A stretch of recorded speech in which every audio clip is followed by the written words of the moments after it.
중대한 발표를 하나 하겠습니다. 그 전에 목이 타서 물을 한 모금 마시고 시작하겠습니다. 제가 설교하러 올라오면 물을 안 마신다고 전사님께서 안 주신다고 그러시더라고요. 이제 중대한 발표를 하겠습니다. 저는 팔불출입니다.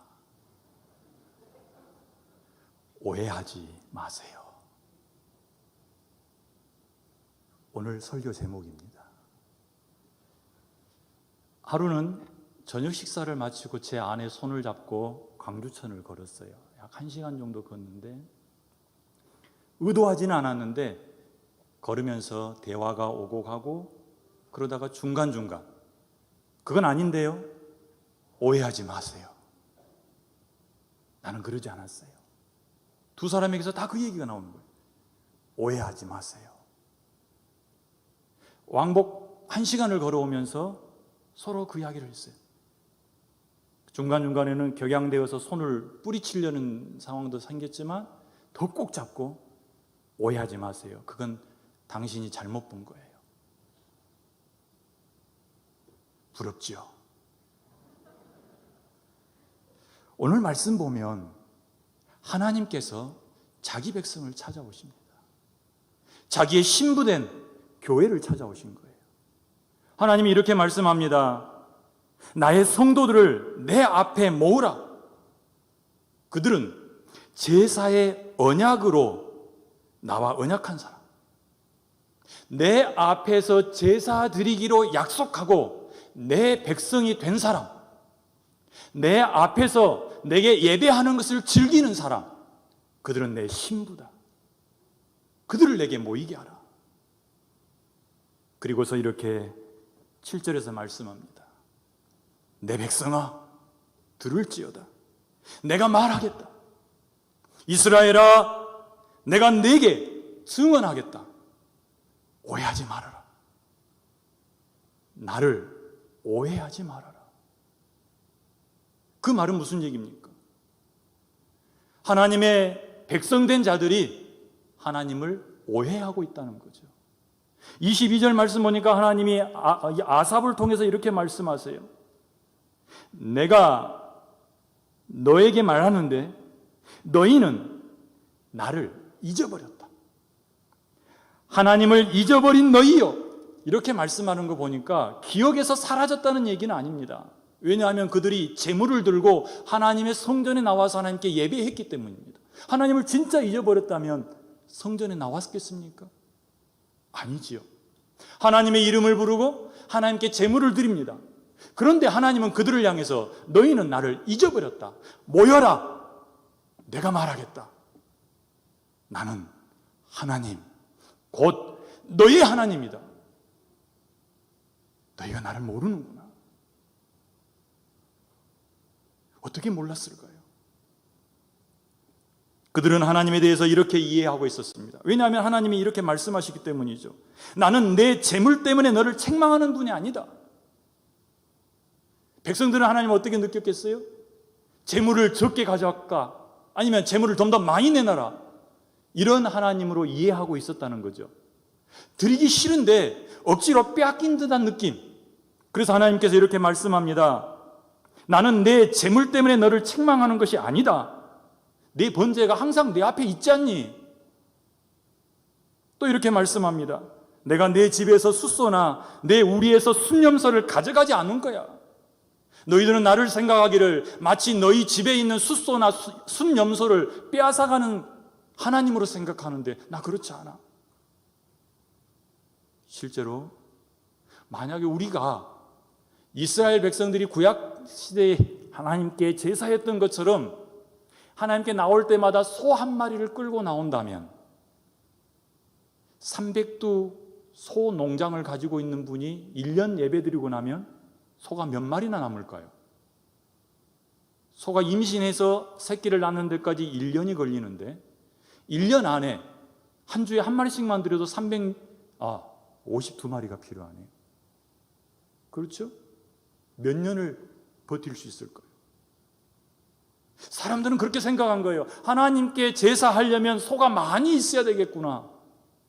하나님은 내 소를 먹고 내 순념소의 피를 마시는 분이네. 이렇게 오해한다는 거죠. 그래서 하나님이 말씀하시는 거예요. 나 하나님, 네 하나님이야. 나는 너의 소나 너의 순념소를 가져가는 분이 아니야. 또 이렇게 말씀하십니다. 가령 내가 굶주려도 네 숫소고기를 먹고 네 순념소 피를 마시진 않을 거야. 왜냐하면 이 세상 안에 있는 모든 것이 내 것이고 그런 것들은 내게 필요하지 않아. 네가 나를 오해하는구나. 그래서 내가 너를 모아놓고 너희에게 나를 증언하겠다. 내가 누구인지, 내가 원하는 것이 무엇인지. 내가 원하는 것은 14절에 말씀합니다. 감사로 하나님께 제사를 드리며 지존하신 이에게 내 소원을 갚으며 환난 날에 나를 부르라. 내가 너를 건지리니 내가 나를 영화롭게 하리로다. 이 말씀을 이렇게 이해할 수 있어요. 내가 나를 영화롭게 하리라, 이 말씀이 세 가지에 다 연결해서 말할 수 있다는 거예요. 감사의 제사를 드려라. 그 제사가 나를 영화롭게 할 거다. 네가 내게 소원한 예물을 드려라. 그러면 그 드리는 행위가 나를 영화롭게 하리라. 또한 환난 날이 네게 다가오거든 사람이나 재물이나 다른 거 먼저 찾지 말고 나를 찾아와라. 내가 너를 건져줄 테니 그때에 네가 나를 영화롭게 하리라. 내가 원하는 것은 이거야 라고 말씀하는 거예요. 하나님은 제사를 원치 않으신다고요? 오죽했으면 하나님이 그렇게 말씀하시겠어요. 하나님은 예배를 원하시되 이스라엘 백성들이 오해하고 있는 것처럼 재물이 없어서 재물을 달라 하고 그들의 창고에 있는 곡식을 빼앗아가고 그들의 목장에 있는 소나 양을 달라 하는 게 아니었다는 얘기입니다. 진짜 하나님이 원하시는 것은 무엇이었습니까? 우리가 7절의 말씀을 좀 더 깊이 이해할 수 있다면 하나님이 우리에게 원하시는 것이 무엇인지 이해할 수 있을 것이고 오해하던 것을 멈추게 될 것입니다. 오늘 이 말씀을 통해서 하나님이 우리에게 말씀하시는 바를 들을 수 있기를 바랍니다. 혹시 내가 하나님을 오해하고 있지는 않는지, 내 예배 가운데 하나님을 오해해서 예배 행위가 하나님이 기뻐하지 않는 모습으로 가서 나를 찾아오셔서 하는 말씀이 나는 너의 하나님, 내 하나님이야. 내가 너를 다시 이야기하고 다시 알려주겠다라고 말씀하지 않도록 하나님을 아는 것이 우리 안에 생겨나기를 원합니다. 시편 50편에서는 크게 두 가지를 하나님이 말씀하세요.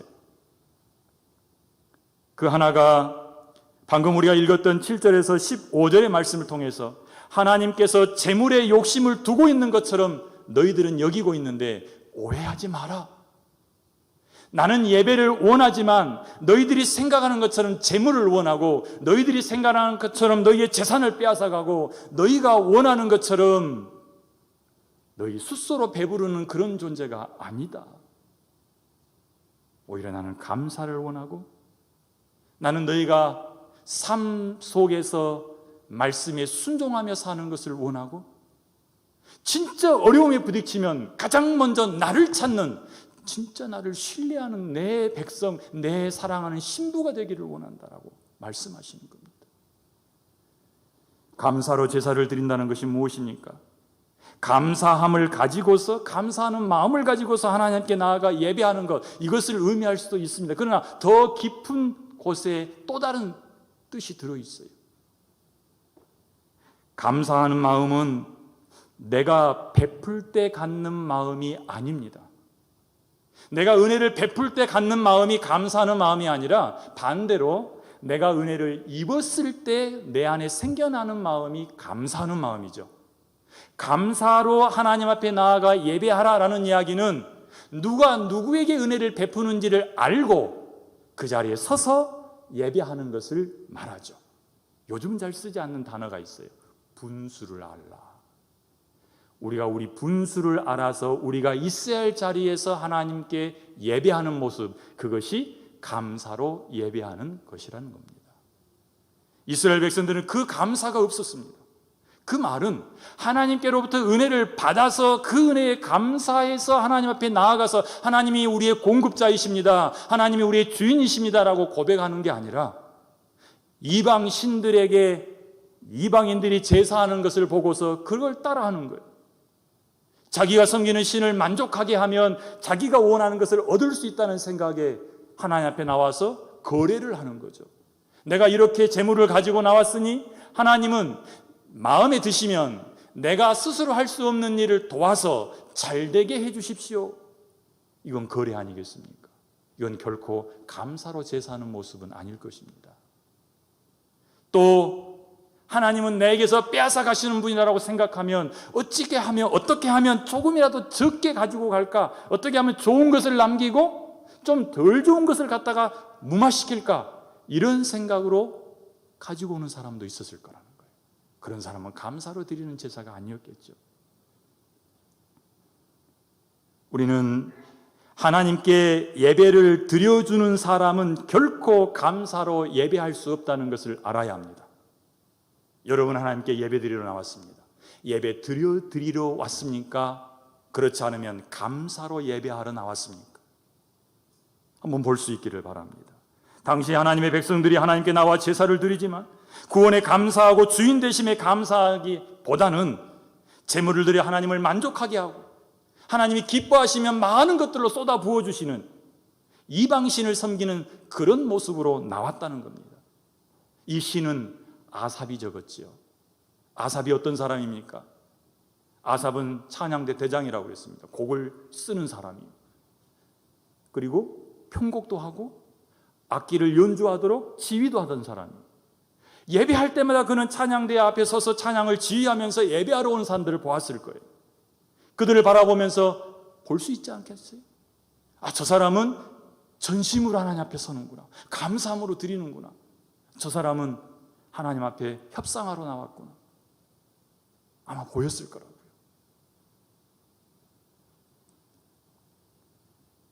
하나님께서 원하시는 두 번째를 볼까요? 지존하신 하나님께 서원하는 것을 갚는 예배. 그게 무엇일까요? 이렇게 생각해 볼 수 있을 겁니다. 이웃들에게나 직장에서 욕먹고 다니면서 하나님께 나와서 하나님 앞에 경건한 모습으로 예배하는 것처럼 보이는 사람들, 그 예배를 하나님이 받으셨을까요? 교회에 나왔을 때는 거룩한 모습이 보이지만 집에서는 그렇지 못하고 부부싸움이 일어나면 당신은 교회 가서 살아야 될 것 같아, 이렇게 말하는 사람이라면 그 예배가 하나님을 영화롭게 할 수 있겠는가 하는 것입니다. 하나님이 원하시는 것은 무엇이라고요? 네가 내 앞에서 약속한 것이라면 반드시 지키는 것이 있어야겠다. 나는 그것을 원한다는 거예요. 성경의 표현대로 말한다면 고아와 과부를 돌아보지 않는 사람, 하나님 앞에서 손을 들고 찬양하고 하나님께 숫소를 가지고 오고 어린 양을 가져왔어도 고아와 과부를 돌아보지 않고 온 사람의 재물은 하나님이 받기 싫다라고 말씀하십니다. 나는 그것을 원하는 게 아니야. 네가 나를 오해하고 있다라고 말씀하시는 거지. 또 이렇게 말씀합니다. 환난 날에 나를 찾으라, 나를 부르라, 내가 너를 건지리니 내가 나를 영화롭게 하리라. 환난이 닥쳤는데 나를 찾지 않고 사람을 찾고 재물을 의지하고 환난이 오면 일본으로 나를 버려버리는 사람들아, 나를 오해하지 말아라. 환난 날에 나를 찾으라, 나를 부르라, 내가 너를 건질 거야. 나와 너 사이의 관계는 내가 너를 건져주는 자지 네가 나에게 뭔가를 더해주는 건 아니다. 오해하지 말라라고 말씀하십니다. 이것이 7절에서 15절까지의 말씀입니다. 우리의 삶 속에서 가끔 그런 사람들을 만나요. 그 사람의 사는 모습을 보면 눈물이 나고 존경스러워지고 그 사람의 삶을 닮아가고 싶은 사람, 그들이 하나님 앞에 나와서 예배할 때 그 예배가 하나님을 영화롭게 하는 예배인 줄로 믿습니다. 그래서 하나님이 말씀하시는 거예요. 내가 원하는 예배는 감사로 드리는 예배요, 내가 원하는 예배는 삶이 따라오는 예배요, 내가 원하는 예배는 환난 날에 가장 먼저 나를 찾아와 나를 부르는 예배다. 16절에서 23절의 말씀은 한마디로 요약하면 이런 말씀입니다. 너희가 말씀을 입에 두고 말씀을 선포하고 실제 삶 속에서는 말씀을 전혀 실천하지 않고 살아가는데 내가 아무 말하지 않고 잠잠했더니 너희들이 나를 오해하는구나.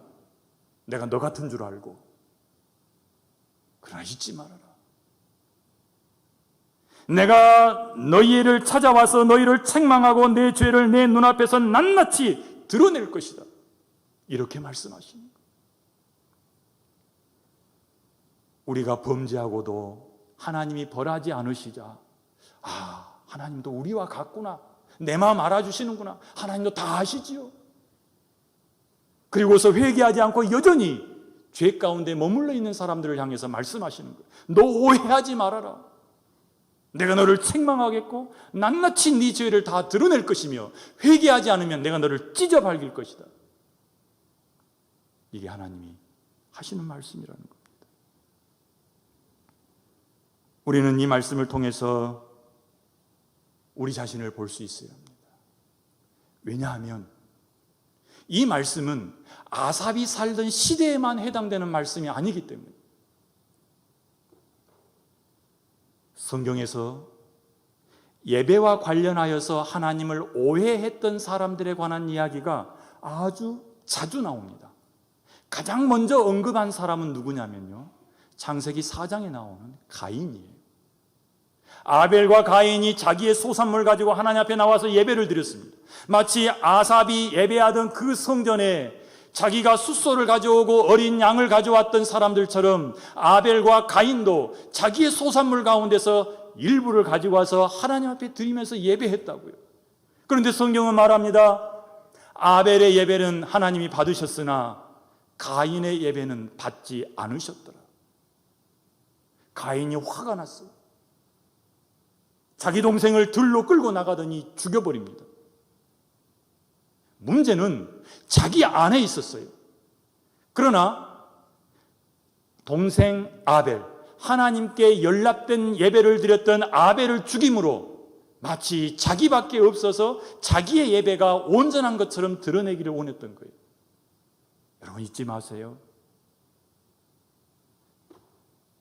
죄인을 없앤다고 해서, 나보다 더 악한 죄인을 들춰낸다고 해서 내 죄가 없어지는 건 아닙니다. 가끔 우리의 잘못을 감추기 위해서 내 옆에 있는 사람의 죄를 부각시킬 때가 있지요. 그렇다고 해서 내 죄가 없어집니까? 하나님 앞에서 내 죄가 무마되어집니까? 결코 그럴 수 없습니다. 가인의 죄는 없어지지 않습니다. 그럼 가인이 가지고 있었던 문제는 무엇일까요? 예배와 관련하여 하나님을 향한 오해가 있었던 겁니다.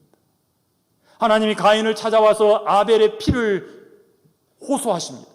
그때 하나님이 하시는 말씀이 있어요. 내가 만약 선을 행하였다면 어떻게 이렇게 되었겠느냐. 그러면서 하시는 말씀이 있습니다. 네가 선을 행하라.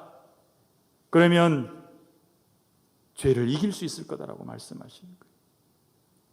내가 선을 행하면 어찌 낯을 들지 못하겠느냐. 선을 행하지 않으면 죄가 문에 엎드려 있느니라.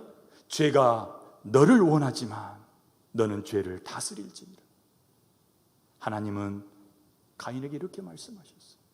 가인이 예배드리는 동안에 하나님을 향해서 오해하여서 선을 행하지 않는 삶을 살다가 그냥 재물 끌고 와서 하나님께 받으라고 내놓은 때 하나님은 그 재물을 받으실 수 없었다는 얘기입니다. 감사로 드리는 제사가 아니었습니다. 삶으로 실천하는 제사도 아니었습니다. 하나님을 구원자로 여기고 하나님께 도움을 구하는 모습의 제사도 아니었다는 것입니다. 그는 의무적으로 드렸던지 아니면 소홀한 마음으로 드린 것이죠. 선을 행하지 않는 불의한 손으로 하나님께 나와 예배했던 가인의 모습으로 하나님을 영화롭게 할 수 없습니다. 이렇게 예배를 향해서 하나님 앞에 오해했던 사람들이 또 있습니다. 이사야서 1장을 읽어보면 이스라엘 민족이 하나님을 어떻게 오해했는지 이야기합니다. 하나님은 이사야 선지자를 통해서 그렇게 말씀합니다. 내가 자식을 양육하였거늘 그들이 나를 거역하였다. 소는 그 임자를 알고 나귀는 그 주인의 구유를 알건만 이스라엘은 나를 알지 못하고 나의 백성은 깨닫지 못하는. 그들이 제사를 안 드렸습니까? 아닙니다. 하나님이 말씀합니다. 너희들이 가져온 무수한 재물이 무슨 소용이 있겠느냐. 그러시면서 이렇게 말씀하세요. 너희의 순양의 번제와 살진 짐승의 기름에 나는 배불렀다. 나는 숫송아지나 어린 양이나 순염소의 피를 기뻐하지 않는다. 너희가 내 앞에 보이려 오니 이것을 누가 너희에게 요구했느냐. 내 마당만 밟을 뿐이다. 그러면서 하시는 말씀이 너희는 스스로 깨끗하게 해라. 내 목전에서 너희 악한 행실을 버려라. 행악을 그쳐라. 선한 행실을 배워라. 정의를 구해라. 학대받는 자를 도와주고 고아를 위하여 신원하고 과부를 위하여 변호해라. 나는 그것을 원한다. 시편 50편에서 말씀하셨던 내게 서운한 것을 지켜라. 같은 의미의 말씀이죠. 이렇게 삶으로 선한 삶을 살지 않고 하나님 앞에 나와서 제물만 드리는 것에 대해서 하나님은 말씀하시는 거예요. 오해하지 말거라. 하나님이 이렇게 그들을 초청하시죠. 오라, 우리가 서로 변론해보자. 네 죄가 주홍 같을지라도 눈과 같이 희어질 것이요 진홍같이 붉을지라도 양털같이 희게 되리라. 네가 이 말에 순종하면 땅에서 나오는 소산을 먹고 거절하여 배반하면 칼에 삼켜질 거다. 그 당시 백성들은 제물을 들고 성전을 찾아왔지만 사실은 여호와 하나님을 버렸습니다.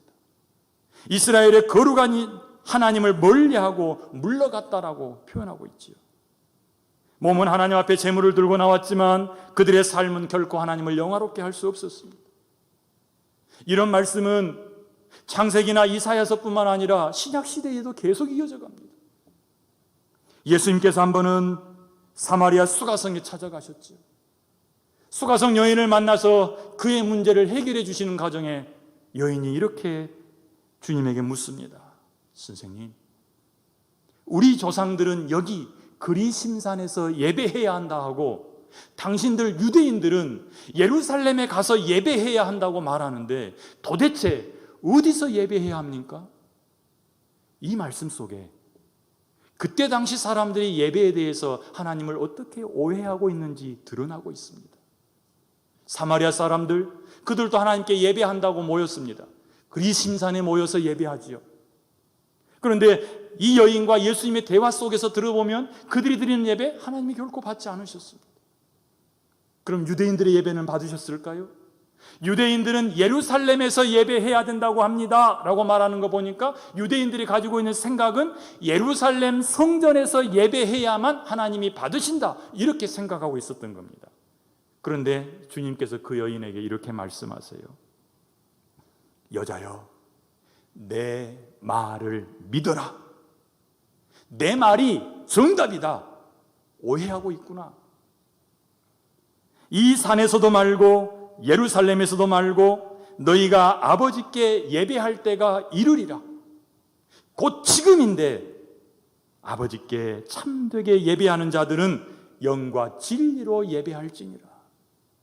하나님을 너희가 오해하였구나. 하나님이 원하시는 예배는 그리심산 예배도 아니고 예루살렘 예배도 아니고 영과 진리로 드리는 예배다.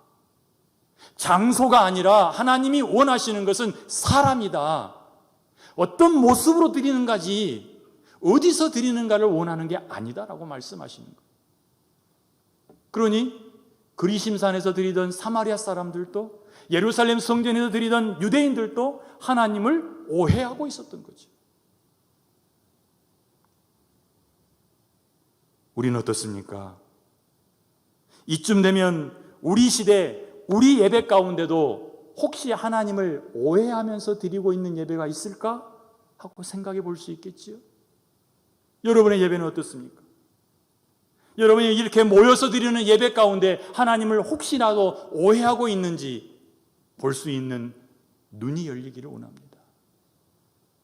여러분이 지금까지 몇 달 동안 온라인 예배 드렸지요? 온라인 예배 드리면서 지금도 온라인 예배 드리는 분들 계시죠? 온라인 예배 드리면서는 혹시 우리가 하나님을 오해하고 있지 않았을까? 한번 생각해 봤으면 좋겠어요. 오늘 가정사역위원회 헌신 예배로 드립니다.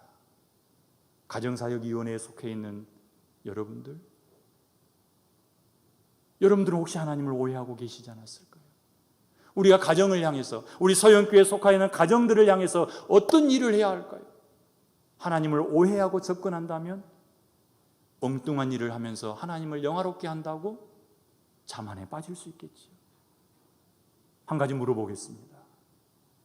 여러분, 예배 전에 나올 때에 화장을 고치고 옷장을 열고서 옷을 입지요.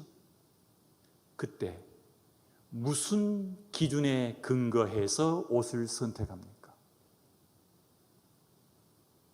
화장할 때 화장품을 여러 가지가 있을 거예요. 그 중에 선택해서 바르면서 무엇을 생각하시면서 바르십니까? 혹시 그 안에 하나님을 오해하고 있는 부분은 없을까요? 손을 얹고 한번 생각해 보십시오. 오늘 옷장문을 열면서 입고 갈 옷이 없다. 사실은 옷장에 가득 차고 더 걸 수 없어서 여기저기 흩어져 있는데 옷장문을 열면서 입고 갈 옷이 없다, 하나님을 기쁘시게 할 옷이 없다라고 애통해하면서 옷장문을 여셨습니까? 그렇다면 하나님은 기쁘게 받으실 줄로 믿습니다. 그러나 행여나 그 마음이 아니라 다른 마음으로 옷이 없다, 나 옷 좀 사줘, 서로 부부간에 나오면서 티격태격 찜찜한 마음으로 앉아서 예배를 드리고 풀리지 않는 마음으로 집에 돌아갔던 경험이 있다면 내가 혹시 하나님을 오해하며 살지 않았을까? 내 예배 가운데 하나님을 오해하지 않을까? 하나님은 내 옷이 메이커가 무엇인지 관심 갖지 않습니다. 내 옷의 색깔이 무슨 색인지 말씀하지 않으세요. 오늘 날씨에 어울리는 옷이다라고 말씀하지 않으세요. 오히려 하나님은 감사로 드리는 예배, 말씀을 순종하며 살다가 기쁨으로 돌아오는 예배, 언제든지 하나님만이 나의 환난 날에 도움이십니다라고 고백하고 하나님께 안길 수 있는 그런 마음 자세로 오는 예배, 그 예배를 원하시는 거죠. 또 한번 물어볼까요? 여러분의 예배는 온전히 드려지고 있습니까? 처음 시작부터 끝까지 드려지고 있습니까? 주보를 보면 묵도와 기원부터 예배가 시작됩니다. 그리고 축도하고 아멘하고 끝이 나지요. 이건 하나님께 드려지는 시간입니다. 드려지는 시간을 온전히 드리지 못하고 빼먹고 있지는 않습니까? 잠시 앉아있다가 다른 생각하는 것은 그냥 놔두고라도, 저는 그런 사람도 봤습니다. 항상 그 시간에 와요. 그런데 나중에 그 자녀들도 보니까 그 시간에 와요. 대물림이 된 거죠. 여러분의 예배는 어떻습니까? 하나님께 구별되어서 온전히 드리고 있습니까? 만약에 여러분들이 하나님에 대해서 오해하고 있다면 시간을 잘라먹을 것입니다. 이렇게 생각해 보시죠. 사회에서 유명한 사람, 그들이 여러분을 초청했어요. 몇 시까지는 오셔야 합니다. 보안 검색을 위해서 1시간 전에는 도착하셔야 됩니다. 여러분은 1시간 전에 가시겠습니까? 1시간 반 전에 도착하시겠습니까? 나는 여러분 거의 모든 분들이 미리 갈 거라고 생각해요. 만왕의 왕 되시고 나의 구원자 되신 하나님 앞에 예배하러 가는데 몇 분 전에 도착하시겠습니까? 안정되지 않는 심장 박동 소리를 들으면서 땀 닦아가면서 집중하려고 보니 벌써 설교가 시작하는 그런 예배, 하나님이 기쁨으로 받으실까요? 어쩔 수 없는 상황이라면 모르지만 충분히 극복할 수 있는 상황에서 그렇게 드려진다면 그건 분명 하나님을 오해하고 있을 가능성이 크다는 얘기입니다. 우리의 예배 가운데는 드림과 받음이 있습니다.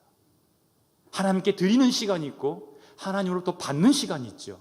여러분의 드림과 받음은 순조롭게 잘 이루어지고 있습니까? 잘 드려야 잘 받을 수 있습니다. 우리는 예배 가운데 와서 구경하고 다른 사람이 예배하고 목사님이 예배 인도하는 것을 보는 게 아니라 하나님께 그 시간을 드리는 것입니다. 인도자의 실력을 보는 게 아니라 그를 따라서 하나님을 경배하는 것이죠. 그러니 찬양할 때 온 힘을 다해서 하나님을 찬양해야 할 것이며 전심으로 하나님께 기도해야 될 것이며 정성 다해서 빈손 들고 오지 말라신 그 말씀에 합당하게 헌물을 드려야 할 것입니다. 찬양을 드리고 기도를 드리고 헌금을 드리는 이 드림이 온전하게 일어날 때 하나님으로부터 받는 받음도 풍성해질 것입니다. 말씀을 받고 축복 기도를 받지요. 여러분의 삶 가운데, 여러분의 예배 가운데 이 드림과 받음이 순조롭게 이루어지고 있지 않다면 점검해 봐야겠지요. 혹시 나는 하나님을 오해하고 있지 않는가? 요즘은 온라인 예배가 아주 일반화되어 있어요. 급작스럽게 몇 달 사이에 일반화가 되었습니다. 우리가 드렸던 온라인 예배도 한번 생각해 봐야겠어요. 코로나19 사태로 어쩔 수 없이 하나님 앞에 모일 수 없어서 온라인으로 예배를 드리지만 아주 중요한 질문을 던져봐야 돼요. 온라인 예배만으로 참된 교회를 이룰 수 있을까? 몇 년 전부터 저는 온라인 교회를 생각하고 있었어요. 한번 개척해 볼까? 온라인 교회를 개척해 볼까? 이번에 코로나 사태를 보면서 더 마음이 또 움직였어요. 이제는 사회적 분위기가 이렇게 됐다면 한번 해볼까? 그런데 이 질문을 던진 거예요. 온라인 예배가 참된 교회를 이룰 수 있겠는가? 온라인 예배를 만들기 위해서 장비 다 알아보는 과정에 이 질문을 던져서 제가 답을 할 수 없었어요. 그래서 멈췄습니다. 아직은 아니구나. 에베소서 2장은 이렇게 말씀합니다. 너희도 성령 안에서 하나님이 거하실 처소가 되기 위하여 그리스도 예수 안에서 함께 지어져 가느니라. 온라인 예배의 가장 큰 맹점은 함께 지어져 가는 것이 약하다는 거예요. 우리처럼 이렇게 한 교회 성도들이 잠시 온라인으로 예배 드리는 게 아니라 온라인 예배만 가지고서 교회를 이룰 수 있겠는가라고 말했을 때에 거기에는 공동체의 협력이 없고 하나됨이 없다는 거예요. 우리가 이제 생각해야 될 건 이겁니다. 온라인 예배가 우리의 이 오프라인 예배를 대체할 수 있을까? 모여서 함께 드리는 예배를 대신할 수 있을까? 드려보셨으니 여러분들, 여러분의 경험에 비춰서 한번 답을 내보시죠. 거기는 하나님을 오해하는 게 없었을까요? 처음에는 해보지 않던 거라 새롭고 그걸 들여다보니까 집중도 하고 여기 와서 듣는 것보다 설교 말씀이 훨씬 쏙쏙 들어오는 것 같죠. 한 번, 두 번 들여 익숙해지기 시작하니까 이제 멀티플레이어가 되어가는 거예요. 한눈으로 보면서 손은 다른 일도 할 수 있는 거예요. 틀어놓고 귀는 들으면서 냉장고에 가서 음료를 꺼내와서 마시면서 듣고 좀 더 편하고 싶어지니까 이건 허리가 아파 그러면서 벽을 찾더니 벽에 가서 기대서 보고 처음에는 정장 차림으로 정성스럽게 모였는데 그 다음에는 잠옷바람으로도 오고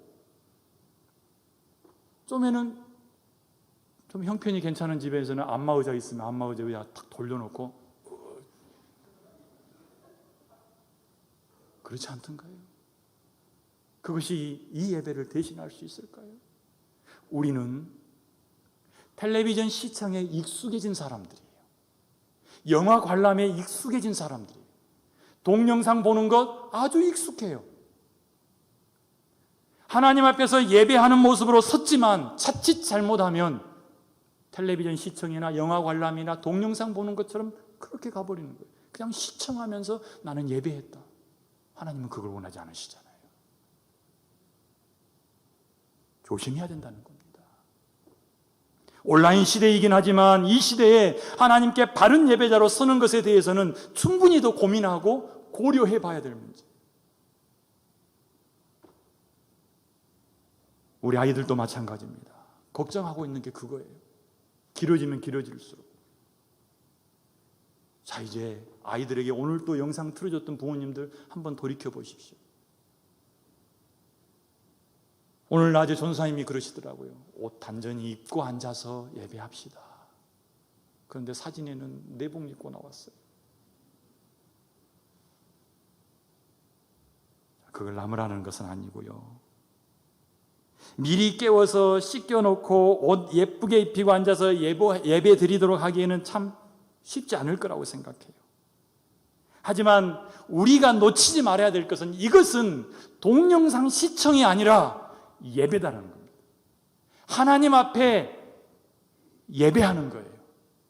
앞에 무엇이 움직이든 관계없이 나는 예배자의 모습으로 하나님 앞에 서야 돼요. 그럼 부모가 해야 될 일은 아이들에게 이건 예배라는 것을 심어줘야 돼요. 우리는 지금 이 코로나19 사태보다 훨씬 더 힘든 상황을 맞이하게 될 겁니다. 우리 시대는 그냥 지나간다 할지라도 우리 다음 세대는 우리가 경험하지 못한 어려움을 극복하면서 하나님 앞에 예배자로 서야 될 세대예요. 그런데 마치 귀찮아서 동영상 틀어주고 설거지할 때 건들지 말라고 해줬던 것처럼 우리 아이들이 예배 동영상을 보면서 똑같이 느껴버린다면 그건 실패한 거예요. 보여주지 않는 것이 더 나을 수 있다는 얘기입니다. 그건 예배가 아닙니다. 동영상 시청은 결코 예배가 아닙니다. 여러분들이 온라인상에서 설교 들을 수 있어요. 예배 실황 볼 수 있어요. 그러나 그건 시청이가 예배가 아니라는 얘기입니다. 누워서도 볼 수 있어요. 안마 의자에 앉아서도 볼 수 있어요. 괜찮아요. 그러나 그것을 예배라고 말할 수는 없지 않겠느냐.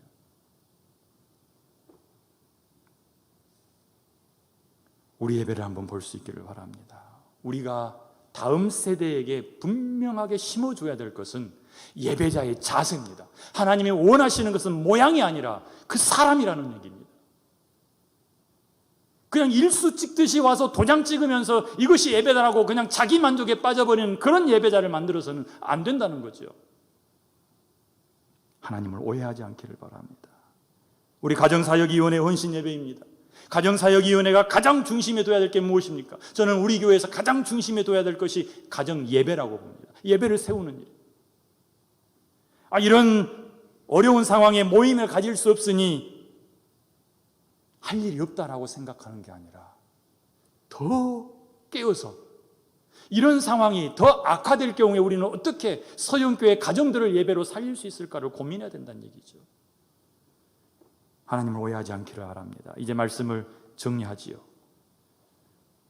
모든 오해는 하나님을 알지 못하는 데서 생겨났습니다. 하나님을 바로 알면 오해가 풀리고 우리의 행동도 바뀌게 될 것입니다. 하나님이 우리의 삶 가운데 원하시는 것이 무엇인지를 바로 깨달으면 우리는 그것으로 하나님 앞에 나아가게 될 것이기 때문에 그렇습니다.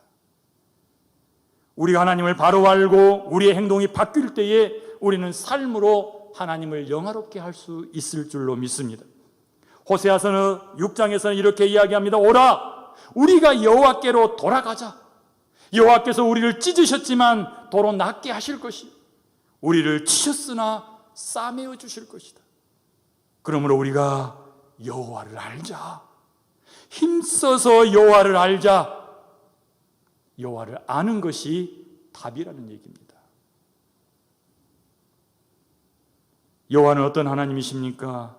호세아서 6장 6절에서는 이렇게 말씀합니다. 나는 인애를 원하고 제사를 원하지 아니하며 번제보다 하나님 아는 것을 원하노라. 그래서 바울은 그런 고백을 하죠. 에베소 교회 성도들 향해서 기도하면서 하나님, 지혜와 계시의 정신을 저들에게 주사 저들로 하여금 하나님을 깊이 알게 해 주십시오. 하나님을 알지 못하고 하나님 앞에 기뻐함을 받는 예배자로 설 수 없기 때문에 그렇습니다. 또 한 가지는 히브리서 10장 19절에 근거해서 우리는 하나님 보좌 앞에 자주 나아가야 할 것입니다. 히브리서 10장 19절에서는 이렇게 말합니다. 그러므로 형제들아, 우리가 예수의 피를 힘입어 성소에 들어갈 담력을 얻었나니 그 길은 우리를 위하여 휘장 가운데로 열어놓으신 새로운 살 길이요, 휘장은 곧 그의 육체이라. 예수 그리스도께서 자기의 육체를 내어놓으심으로 우리로 하여금 하나님의 보좌 앞까지 나아갈 수 있게 하였으니 이제는 그 예수 피 힘입어서 성소에 나아가자라고 말씀하는 거예요. 그러면서 이렇게 말합니다. 사람들이 모이기를 피하는 그 시대가 이를수록 모이기를 피하는 어떤 사람들의 습관같이 하지 말고 오직 옆에 있는 성도들을 권하여서 그 날이 가까움이 볼수록 더욱 그렇게 하자라고 말씀. 먼저는 우리가 하나님에 대한 오해를 풀기 위해서는 하나님을 알기를 힘써야 할 것입니다. 다음으로는 예수 그리스도의 보혈 의지하여 하나님 앞에 나오는 일을 더욱 열심히 있게 해야 된다는 얘기입니다. 그럴 때에 하나님을 오해하지 않게 되는 거죠. 여러분의 삶 가운데, 여러분의 예배 가운데 하나님을 오해하지 않기를 바랍니다. 성령 하나님께 물으시기를 바랍니다. 하나님, 성령 하나님, 나를 가르치시고 나를 깨우치시는 하나님, 나를 생각나게 하시는 하나님, 내가 하나님을 오해하여서 잘못된 방향으로 하나님을 섬기고 하나님께 예배하고 있지는 않습니까? 이제는 시편 50편에서 아삽이 말했던 것처럼 감사로 하나님께 제사하고 우리의 삶으로 하나님께 순종하며 제사하고 환난 날에 1번으로 하나님을 찾아 하나님 나를 도와주십시오라고 고백하는 하나님이 기뻐 받으시는 예배자의 삶이 우리 가운데 일어나기를 바랍니다.